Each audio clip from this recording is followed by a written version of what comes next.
And a warm welcome. You're joining us here at Hyde Park on AdaDerana 24.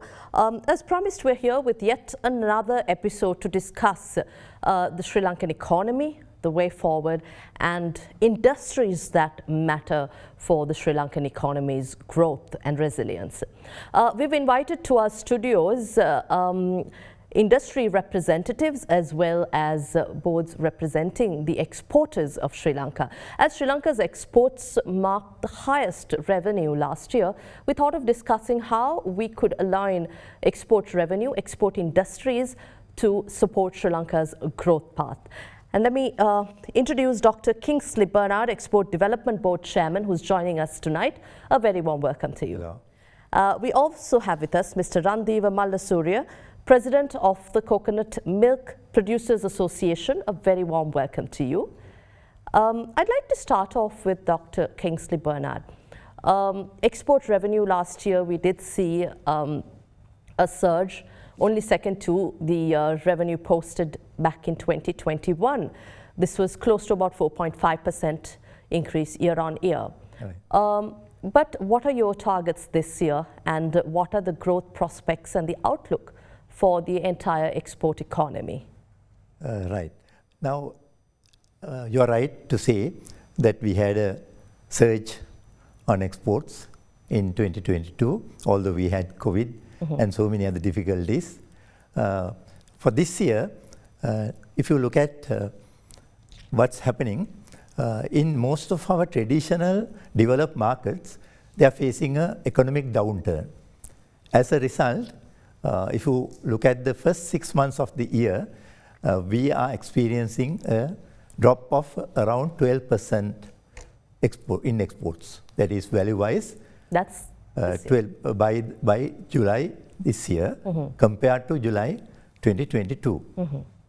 So that is mainly due to the downturn, economic downturn in USA, UK, Germany, and other EU countries. So therefore, although we were expecting, say, growth on last year's performance, it is very unlikely that we can get to that target. So therefore, right now, we have given up targeting right now because world is so volatile at the moment. So it's very difficult to forecast the future. So instead of that, we are taking all precautions to see how we can facilitate our exporters and what are their problems, how to resolve their issues, bottlenecks, clearing bottlenecks. So that is the approach that we are taking at the moment. You mentioned that you've given up in terms of trying to improve the revenue because of the economic downturn that countries are witnessing as a result of the sentiments worldwide.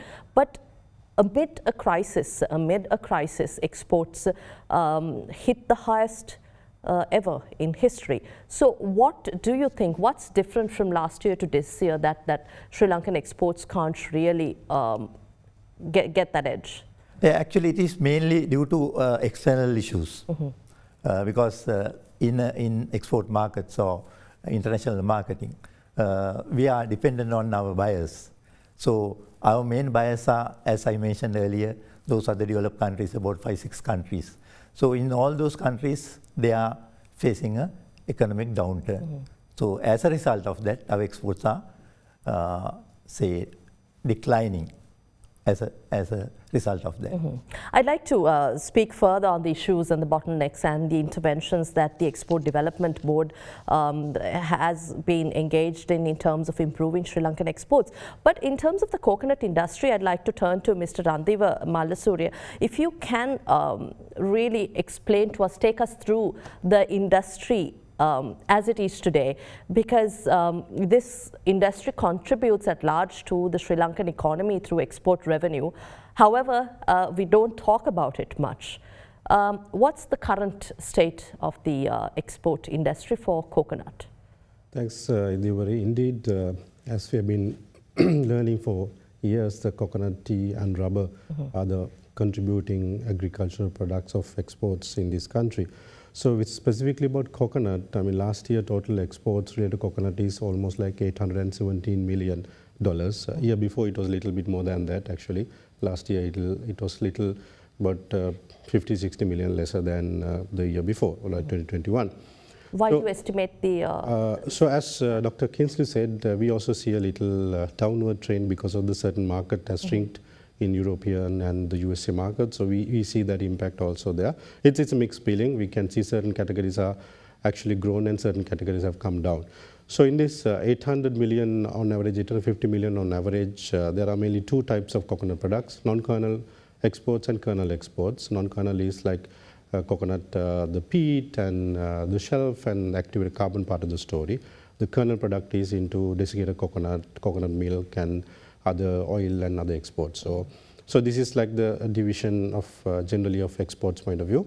And same way, just to give you the idea about the industry use about 25 to 30% of the coconut production in the country.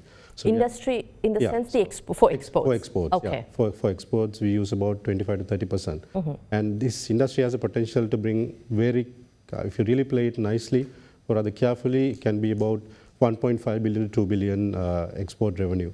That's something doable. So at least 1 billion is doable if you play it at least much better than this.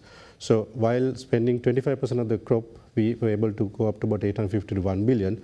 If I compare that one with tea export about 90% of the crop and able to go around about 1.2 to 1.3 billion. So that's the potential that coconut industry has if you really do it in a proper way and focusing export industry. But what's stopping us as a country from exporting or going into an expanded percentage or out of the average 20 to 25% of the average? Is it domestic consumption or is it lack of sufficient crop? Yeah, it's a mix of the domestic consumption plus we have a very limited coconut production. So altogether we have about on average about 3 billion nuts on average. If you look at the statistics last 5-10 years, we are at the average, or rather, we always report 3 billion. If you compare that one in India, so they have grown so much in last 10 to 5 years time, where they started about 15-16 billion, now they're at 20 billion nuts.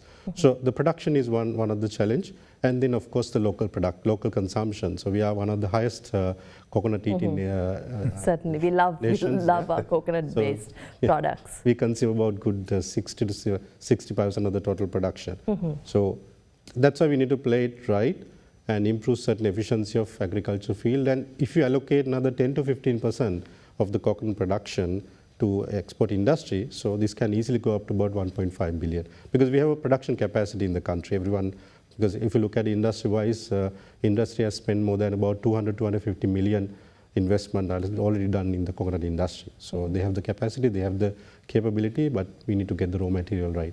So you mean capability to grow more or have a better yield? When I say 250 million, that's the manufacturing facilities that is already available. People have invested, different companies have invested. So they have the capacity to go. So it's not that we don't have capacity.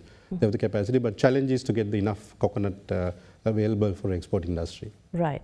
And that's because of the domestic consumption. But is there any challenge in terms of improving production apart from the domestic consumption? So especially because most of the other coconut cultivations are small to medium term, or rather small holders, less than about 5 to a couple of acres. So then because it's been scattered in all other places, that is one of the challenge. And same time there are initiatives like we have already started north side of growing coconut, north and east side. So there are new plantation needs to come into play. And same way, our local consumption, we waste a lot of coconut. Because if you look at industry, we at least extract about good 70 to 85% of yield out of coconut if you make milk or any other product. But if you look at on domestic level, we only extract about 35%.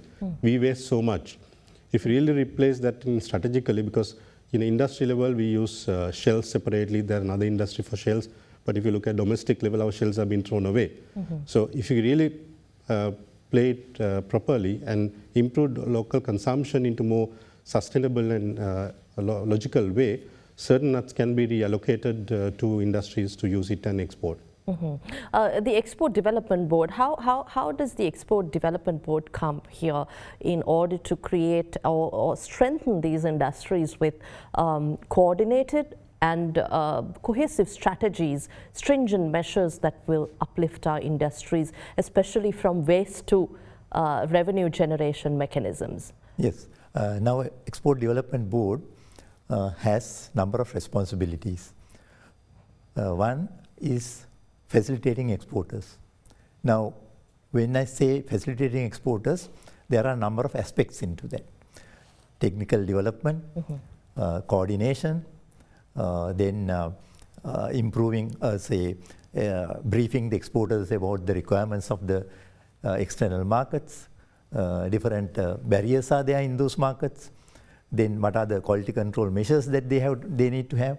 All those areas, EDB conducts certain training programs, awareness programs for our exporters, and also linking them with the buyers at the other end. In addition to that, we work with number of agencies like ITC, then we have German organizations, the DIZ and few others. With those SIPO, those organizations, we coordinate with them and we get them to train our exporters, we get them to advise our exporters and to organize B2B missions, B2B meetings, and also sometimes B2C meetings. And further, we also coordinate with our missions abroad, the Sri Lankan High Commissions, then embassies in other countries, and then we coordinate those activities.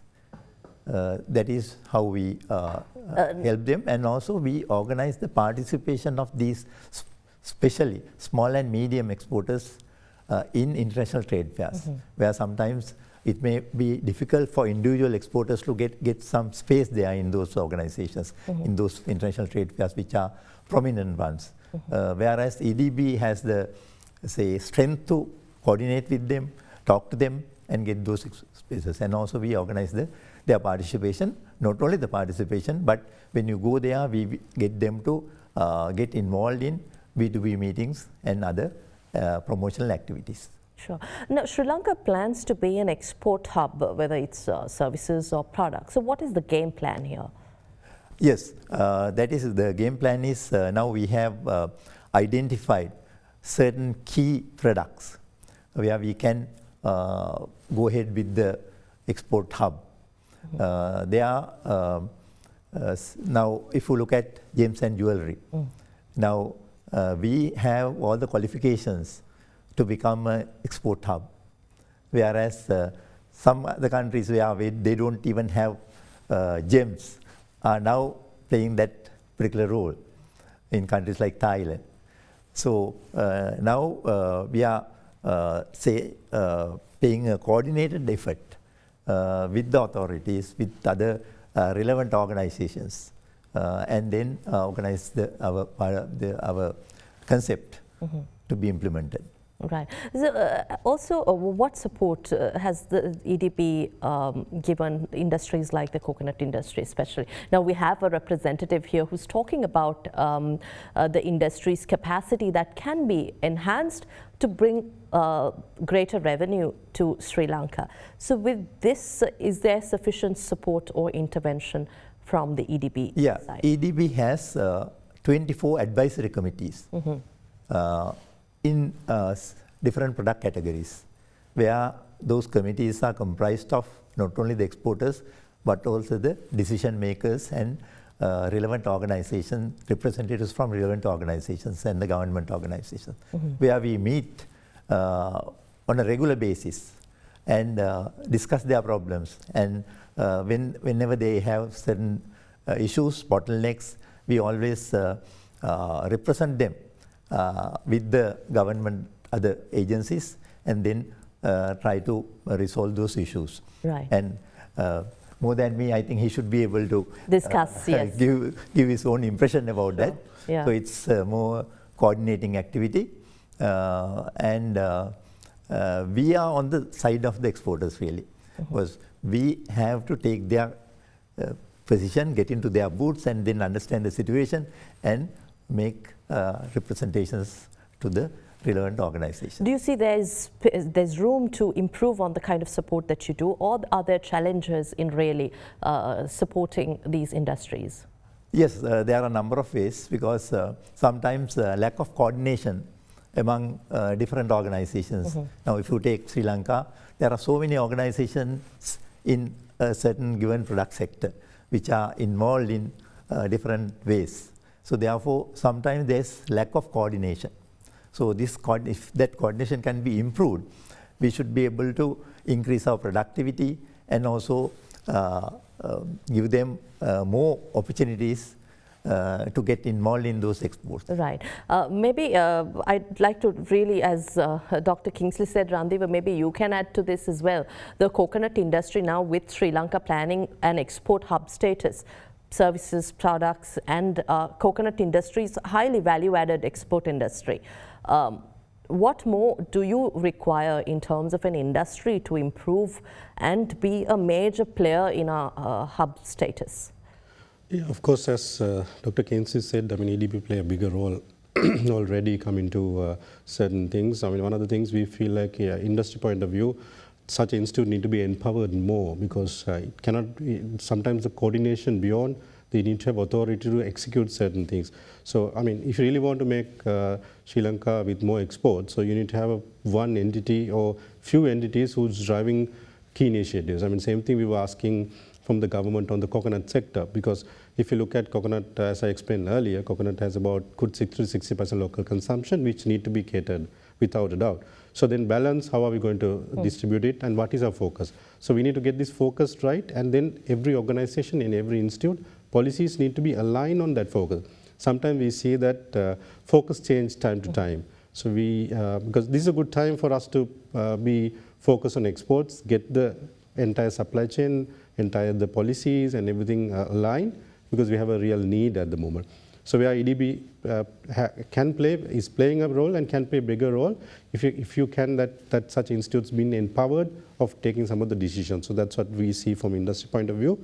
As Dr. Kingsley said, there are the subcommittees who are talking about specific topics. So we see certain elements like the recent one, we were able to somehow get some perspective about this SPAT being at least postponed certain way. Those are really advantage for exporters, because our cash flow been impacted if that's happened otherwise. So likewise, there are many things we can do. So export, the coconut export sector, we are looking at more strategic point of view, and what is a country view on the exports. Are we looking at local consumption only, or are we looking at value addition and create this industry towards a 2 billion revenue? So we see potential, but we need to get all the pieces aligned to go for that, because industry itself cannot be done on this. Everyone need to be aligned to go for this journey. That's how we see Indeewari. So from what you explained, the target and the capacity is to grow to double export revenue, or more than double export revenue. But from what you said earlier, we just have to improve another 10 to 15% of the products that are used, from a 25% of the domestic or rather the total production, the crop that is utilized for exports. You did again stress that now there is a need. But again, in order to align all these agencies together and improve this, what really can be done? If you just outline the top 5 requirements or priority areas that can be addressed in order to improve, because this is massive revenue we are talking about for an economy as ours. Yeah, I mean, if I go a little bit of action-wise, what need to be done, as you're asking. So first, you need to get a focus. Okay, are we going to create this 2.5 billion industry or the 2 billion industry out of coconut? So then, certain things can be done by local raw materials, certain things can be done on imported raw material. Example, if you look at coconut milk point of view, Thailand is the largest coconut milk producer in the world. Coconut milk is one of the highest value-added product, because only consume coconut, it's about only 3 to 4 coconuts being consumed to create 1 kg of milk, whereas other like oil and all use about 10 nuts. So you can comparison on what is the value creation in coconut milk. So if you take Thailand only produce less coconut, but they import than Sri Lanka. Yeah, than Sri Lanka. Okay. Than Sri Lanka, of course, than Sri Lanka. Even being a small country, we are the 4th largest coconut producer. We still have a role to play in this entire journey if you really play it nice. So Thailand import coconut, fresh coconut from Indonesia, and they process, value added and export back. So those are the things we also can look at it in a right way, not just ad hoc way, but on the responsible way. Look at what kind of consequences can happen, select a certain process, and then implement. So that's one of the things we can, because we can, As I said, we all have capacity to produce. So if you can fix that kind of piece, one thing. The other one is oil. Coconut oil being imported, and we are one of the highest, we pay high price for coconut oil. Sometimes if you go to other part of the world, in Europe, coconut oils are more cheaper than Sri Lanka because we try to look at local production only. But we can bring some of the intermediate products like chips and then give it to local producers to convert into oil. Likewise, in that way we can save some of the nuts and use it for the value added. But is that still cheaper than producing it in Sri Lanka? Sometimes it's more cheaper than producing it using our own nuts. Yeah, because you can bring processed nuts or other chips from Indonesia or any other country, provided it's the right spec and you need to get the right spec and all these things. So rather than bringing oil only, when you bring chips, the local producer also have a production to continue. Otherwise, if you bring everything outside, local production in oil production will have nothing to do. So you need to balance, because the coconut sector has so many stakeholders, from growers to smallholders to bigger ones to everyone. So everyone can satisfied in this journey. You can look at collective approach out of that. You mentioned about how Thailand ventured into this expanding export revenue through Indonesia, but will it really work for a country like Sri Lanka, heavily dependent on coconut byproducts for our daily consumption, especially importing products from elsewhere? How will the quality or the taste and all that affect? And again, how sustainable is it for us to import from elsewhere and export our crop in value-added form? Yeah, indeed. So this sometimes these are solutions, and these should not be permanent solution. These should be intermediate solution till we get our crop up to a certain level, our efficiency improvement, gets the fields up. If you look at Sri Lanka, is one of the country who has the least the per nuts. We pluck only about 3,500 nuts per acre per annum, whereas India goes up to about 6,000 or some areas about 5,000 or even 10,000. So likewise, you need to get our efficiency improved in medium to long term. But import of coconut, you can only use it for industry, not for our local consumption, because local consumption then continue to use our own fresh coconut. And if you look at Sri Lanka has a lean season and off season, rather off season and good seasons and off seasons for coconuts. It's not that every time you need to have it. Somewhere like April to November is a good season. October, November is a good season. We get enough coconut. And then there's a lean season after that from December to next year, March. Yeah. So we look at it altogether, because if you only need some of the fresh nuts to come during the lean season, because if you want to be exported, you need to be exported throughout the year. Otherwise, you'll not be able to be a player, because all our contracts are annual contracts. Right. Any player, any sector. So you cannot only export during bed season and not to do other season, then we will lose the contract. So likewise, you can look at a steady supply during that. So if you look at all this area to be satisfied, we need about 4.5 billion nuts, or 4.5 to 5 billion nuts, including fresh coconut, eating fresh coconut, industry, oil and everything. But we only have 3 billion nuts. So we need to find a way on what to do in short term, what to do in long term, to match that gap in the Indeewari. Right. I think we wouldn't be doing justice to other export products that are bringing in much revenue to the country, because we have Randeewa here talking about the coconut industry. But really, if we focus on tea to apparel and rubber, we know these industries have been faced with a lot of challenges, especially from the crisis, COVID, prolonged lockdown period, and then a fuel crisis to the economic crisis in the country, foreign exchange dearth, and more recently, the droughts. With all this, what's really the forecast for our export products, and especially if you talk about other products like tea and rubber? Yeah, tea and rubber and also apparel, we need to improve our exports, right? So if you take the benchmark as 2022 figures, so we would like to at least get 10%, 15% increase over the last year. But as I mentioned earlier, the problem is mainly external market conditions. Now, we can't just say, therefore, the exports are down and we can't keep quiet. We have to look at alternative approaches, how we can improve that. Now, if you take the apparel sector, the Joint Apparel Association are working very hard on this with the authorities like EDB and BUI and other organizations involved in that. So what we do is right now, we are looking at, say, vertical integration of the industry, because the textiles, we are not self-sufficient in textiles, and government is going to set up a textile park in Eraur. These may be long-term solutions, but still these are very appropriate solutions for these industries. Then tea sector also, I think, as Randeewa mentioned, the hub concept. Now tea sector also, there's two thoughts of school, where some say we need to get tea from other countries and blend here in Sri Lanka and export. Then there is another school of thought to say that we are orthodox tea producing country, therefore we have to have our identity, own identity. So these are right now being discussed, argued, debated. Now at one stage we have to take a decision on those things.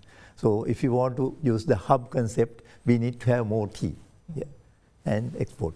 So since the tea board is there looking after this industry, I don't want to make any conclusions on that, but the situation is this. So if you now when you take apparel industry, now the government is busy making arrangements with other countries in setting up free trade associations, free trade agreements. FTAs. Then the government is going to have comprehensive free trade agreements without limiting only to the goods. Now if you take the India-Sri Lanka free trade agreement, it's at the moment it is only for goods. Now the government is going to expand it to become a comprehensive agreement. So likewise with Thailand, we are going to have a comprehensive agreement. Then China, we are going to have a comprehensive agreement. So these are certain ways where the government is taking initiative to see that these exports we can bridge the gap between this declining trend of exports.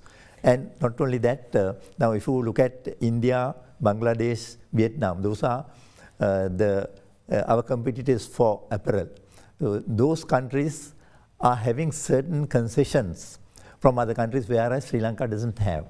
So therefore, we are now looking at certain agreements with RCEP countries, where we can, those are developed countries and rich countries, then we can have those agreements with those countries and then export our products without having some kind of preferential treatment.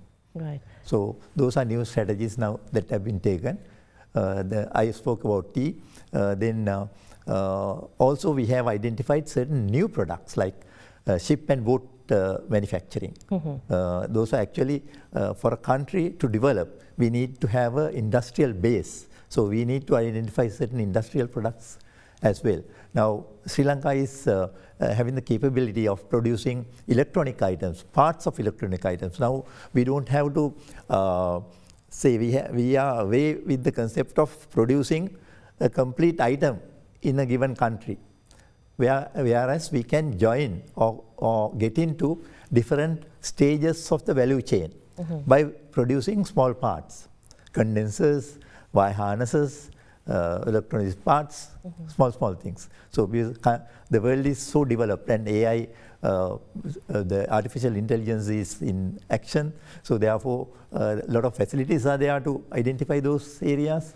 So these are some of the activities and options available, and which we are working on those at the moment. Right. I think we can speak further on these, especially with the FTAs and other trade pacts being inked. Sri Lanka will be open to larger markets, but do we really have the capacity to cater to these demands? We'll come back after this short break to discuss at Hyde Park on Other Than.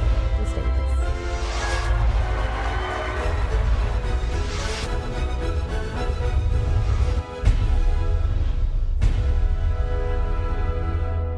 Welcome back. I'd like to continue talking to Dr. Kingsley about the access to new markets, but at the same time the vast number of markets that will open up as we look at FTAs. How do we address the capacity, the question of capacity, and for other industries, the need for more markets, to penetrate more markets? If you may address those two questions. Yes. Now, capacity to access those markets. We have capacity in most of our products. Now, if you look at Sri Lanka, in the region, Sri Lanka has, has acquired the image of being a country where it can produce the organic products compared to so many other countries in the region. So, this is one advantage we have. And also, if you take cinnamon, a product like cinnamon, Sri Lanka is the largest manufacturer and exporter of cinnamon in the world. But sometimes we have not got the maximum benefit out of it. Recently, we were able to obtain the GI certification for cinnamon, whereas we get a very high competitive advantage as a result of that. Now, EDB is organizing the farmers to produce for GI certification. So it is a process of activity. So we have set up an association, and then we have informed the farmers what they have to do and what is the process. And also we are implementing that with the Export Agriculture Department. And also recently government announced establishing a department of cinnamon. So that's another advantage maybe to expand that industry. Then if you take a country like China, China at the moment, although there are some exports of cinnamon, they don't import that as cinnamon. There is a substitute product called cassia, so they consider that as cassia, not as cinnamon. Now the government with the support of the mission in China. Now we are working towards that to export cinnamon as cinnamon. Right? That is one product, and also fisheries products to China. That's a huge market. So at the moment we are not successful in exporting. So we are trying to get the access to China for fish as well as pineapple. Those three products, I think within a period of about 3 months, we should be able to get the final agreement from the Chinese government. Then so we also have certain other products.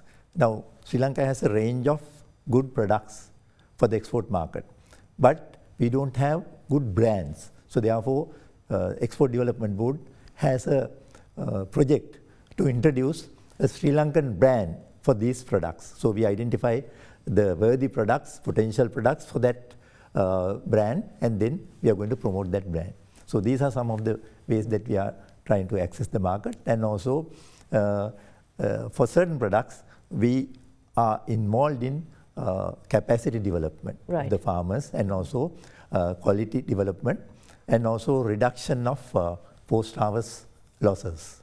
Those are the areas that we are working. Right. I think you would have something more to add about spices as well, and as we talk about coconut industries and market access. Are we looking at diversification of markets? And also another area I'd like to talk about is agricultural lands and the capacity to develop.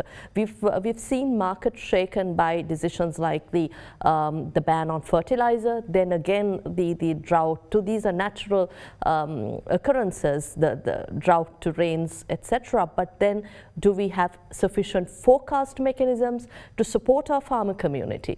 How do you look at this overall overview of improving from agricultural lands to support the export industry to diversification?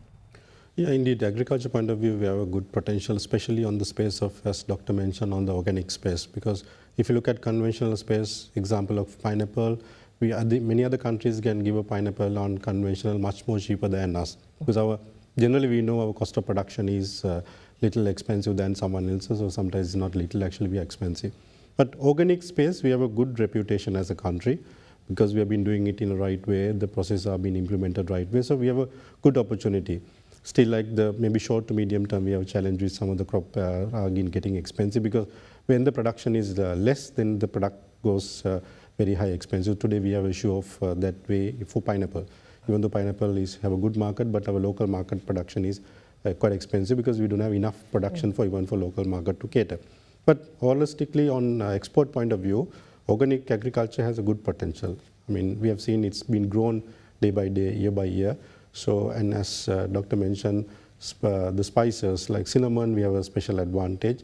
We got the GI standards also. So there are certain elements that we were able to slowly fix in the right direction also. It's not that completely gloomy. So we have seen some of the initiatives have been taken to go to the right direction. So yeah, so there's opportunity. But at the same time, we need to get a national drive to bring our cost of production down, because that's the only way we can compete with the world market. So even though we make it organic, there is a tipping point. No one would pay more than a certain point. So we need to have a national drive, like our system, our agriculture system need to be upgraded. We need to bring the technology into it, and then we can compete with the world market because we have the reputation, right reputation. Same thing for coconut, if I explain to you. But in terms of improving these markets, what I'd really like to know what our markets are for exports, especially coconut.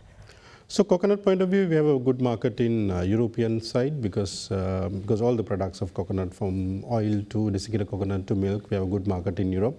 Same way we have North American side, we have a good market. So that because the current situation in globally, we see certain downward trend, but generally market is pretty good on that two side of the world. So, and it's growing day by day because especially coconut is slowly becoming a superfood. So everyone is talking on much more benefit of using coconut in many forms. So because of that, we see good potential in those two markets. Especially we are having this GSP plus. Because of that, Sri Lanka has an extra advantage for European market to compare to any other the global coconut player like Indonesia. So we already have about 10 to 11% advantage of tax when you compete with those countries. I'm told I have about 5 minutes, so I'm trying to manage this time. What intervention would you really want from whether it's government, facilitators or regulators to support the industry to go to where you want to bring in more revenue to the country? So mainly we all need to understand the potential. As we are saying, we all need to sit together and understand that there's a potential to go to about 1.5 billion, then to 2 billion. And they need to correct some of the pieces. Like if you look at in Sri Lanka, when you import coconut oil or any other oil, there are cess being collected with the intention of helping the agriculture in coconut industry. So if you look at any other cess being collected in the country, never went to those purposes. But we need to correct this in somewhere. So if you really use it, I mean, we were told last year, there are billions of money being collected. We know we have a scarcity of money as a central bank point of view, but if you really want to stop this vicious cycle, we need to start investing on the right area. So those money has to come at least about 10 to 15%. We don't expect back into the industry. Back into the industry where the agriculture fields have been upgraded. So that's the only way we can break this in longer term. So because if you look at coconut is a long-term crop, and a benefit can be seen next 5 to 10 years time. So likewise, we all need to work on getting certain pieces correct with one focus. The simplified value-added tax created much discussion, but government, the central bank signaled that it will be deferred from implementation. What could you focus on right now to not discourage exporters, and at the same time, what other areas would you want government to support? There are things the EDB can't do, but there is support you need from the government and regulator perspective. Yeah, I think government is conscious about what's happening in the market, and they are conscious about the requirements of the exporters. What I see is, since there are a number of organizations, we need to improve our coordination between and among organizations. And also we need to see the bigger picture rather than looking at small, minute details and objectives and working in watertight compartments. If you can do that, and if you have a clear policy, the national trade policy, then all these things will fall in line. So if that can be done, I think we will be the winners. I'm told I have a few minutes where we're managing time really well. The SME sector, that's something we could not touch upon, but the engine of growth, we say the backbone of our economy, but there are many barriers for SMEs to enter a market and sustain. How can we really make it sustainable and easily accessible for the SME sector, especially those with capacity to export? Yes, SME sector, we have number of programs and we have lined up number of programs. I mean, recently also EDB introduced a program called Open Day program, where we invited all the people who are having certain ideas, entrepreneurs who are having just an idea for exports. And then we got a very, very good response. We received about 1,000 exporters, 1,000 entrepreneurs during one day. And they had a lot of good ideas, and now we are supporting them, and then we are taking them, we are hand holding them to get into export markets. May not happen in a day or two. It will take a certain period of time, maybe 1 year, maybe less than that. So we are working towards that. And also we have a program called New Exporter Development Program, where we support small and medium exporters to say get to the markets, participate in trade fairs. We groom them, we coach them, and we give them all the wherewithal to become good exporters. Right. And also we also have a program called One Village, One Product program, where we go to the village and we have EDB as regional centers, 4 centers, one in Jaffna, Matara, Kandy and Kurunagala, where we go to those villages and identify certain product categories good for certain areas, certain villages. That is why we have named that program called One Village, One Product, One Village program. We are implementing those programs. So we have a good set of programs for exporter, small and medium exporter development. We are paying a lot more attention than it was earlier. Very quickly, will there be an impact for SMEs engaged in the coconut industry, especially with the global recession and supply chains being challenged? Oh yeah, indeed. As I said, the SME play a bigger role in the coconut sector. If you look at all our agriculture fields are done by small to medium term agriculture farms and all these things. So there's a bigger role. If you look at Sri Lanka is anyway run by the SMEs in any other country. So yeah, so there's a big opportunity. And because agriculture sector need to act as entrepreneurs. So you need to really upgrade them on looking at what to improve, how to improve. So there's a big advantage of in looking at that approach. Right. I think it's time we wrap up, but thank you very much for joining us. Chairman and Chief Executive Officer of the Export Development Board, Dr. Kingsley Bernard, to talk about our larger plans for the export industry, EDB intervention, and how Sri Lanka can move towards hub status. Thank you very much for your participation. Thank you very much for inviting us for this discussion. And Mr. Randeewa Malalasooriya, President of the Coconut Milk Producers Association.